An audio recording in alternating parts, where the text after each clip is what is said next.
ઘણું સ્નેહ, ઘણી લાગણી આપી, મને જેને સો આંગળી આપી. વર્ષો પહેલા હું પ્રથમ એવું પરમાણુ શ્રી કૃષ્ણના ચરણોમાં કોટી કોટી વંદન. મારું નામ કલાણી હેમાલી લલિતભાઈ છે. હું ધોરણ 8 માં અભ્યાસ કરું છું. આજના મારા વક્તૃત્વનો વિષય છે જો મને ગાંધી મળે તો.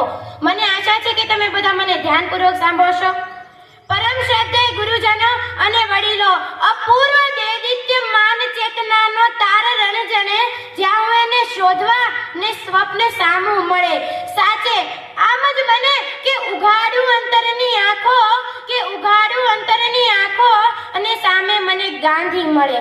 હા, જો મને ગાંધી મળે તો વાત્સલ્યસભર હાથ શિરે ફેરવીને પૂછે, બેટા હિંદ કેમ છે? ભીતરમાં કંઈક સળવળાટ થાય અને અંતર અતીતની ગળતામાં ડૂબી જાય કે સત્ય સદાચાર અને અહિંસાના પરમ આગ્રહી મોક ગાંધી અહીંયા ક્યાંથી? અંતરમાં ફરી વાચા ફૂટે અને બાપુ કહે, માં ભારતના બાળકોની ખબર લેવા આવ્યો છું. જીવનભર સત્યનું આચરણ કર્યું ને એની જ આ ફલશ્રુતિ છે કે મને ફરી એકવાર અહીં આવવા મળ્યું. પછી તે મારા હાથમાં પેલું જર્જરિત થયેલું 3 માંદરાનું રમકડું જોઈને પૂછે, બેટા હજુ તું બાળક જ રહ્યો? હજુ રમકડાથી રમે છે? પણ બાપુ, એ મારું પ્રિય રમકડું છે. સાંભળીને ક્ષણભર હરખાઈ જાય. ચશ્માની તો હરાજી થાય, પણ ટેવ એટલે કે ખાલી નાક ઉપર આંગળી મૂકીને એમ જ કહે કે બેટા, એ મારું પણ પ્રિય રમકડું છે.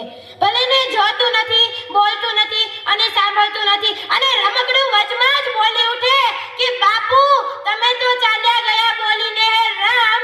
બાપુ તમે તો ચાલ્યા ગયા બોલીને હે રામ. પણ જેવું પત્યું તમારું જીવન કે ક્યાં ગયો તમારો સંદેશ? ગુલામ માણસ, અનૈતિકતા, સત્ય સદાચાર અને સ્વદેશ પ્રેમ માટે તો તમારે એકડો જ ઘૂંટાવો પડશે બાપુ, એકડો જ ઘૂંટાવો પડશે. માં ભારતની આ લહેરાતી કસુંબલ ચુંદડીને તમારા જ કેટલાક બાળકોએ સ્વાર્થની કાંટાળી ડાળીમાં ફેરવીને ચિત્રે હાલ કરી નાખી છે બાપુ. આ દશા થઈ છે માં ભારતની તમારા ગયા પછી.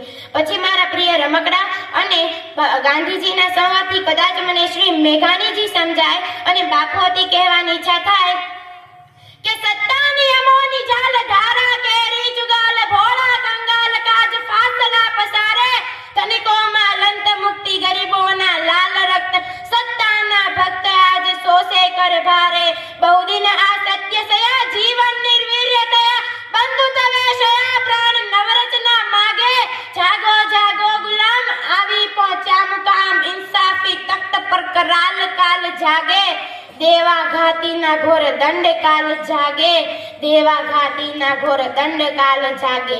પછી તો કહું એમ કે બાપુ આપની શક્તિ તો છે ખરી, જૂનું છે જમીન દોસ્ત કરી નાખો, નવું જમીન પર ઊભું કરો. આવ્યા વખતે મને બાપુ વધારે કશું ન કહેવા દેતા. પોતાનું કાયમીનું ગોખલું સ્મિત લાવીને એમ જ કહે કે જ્યારે દીવો ધરે ને કોઈ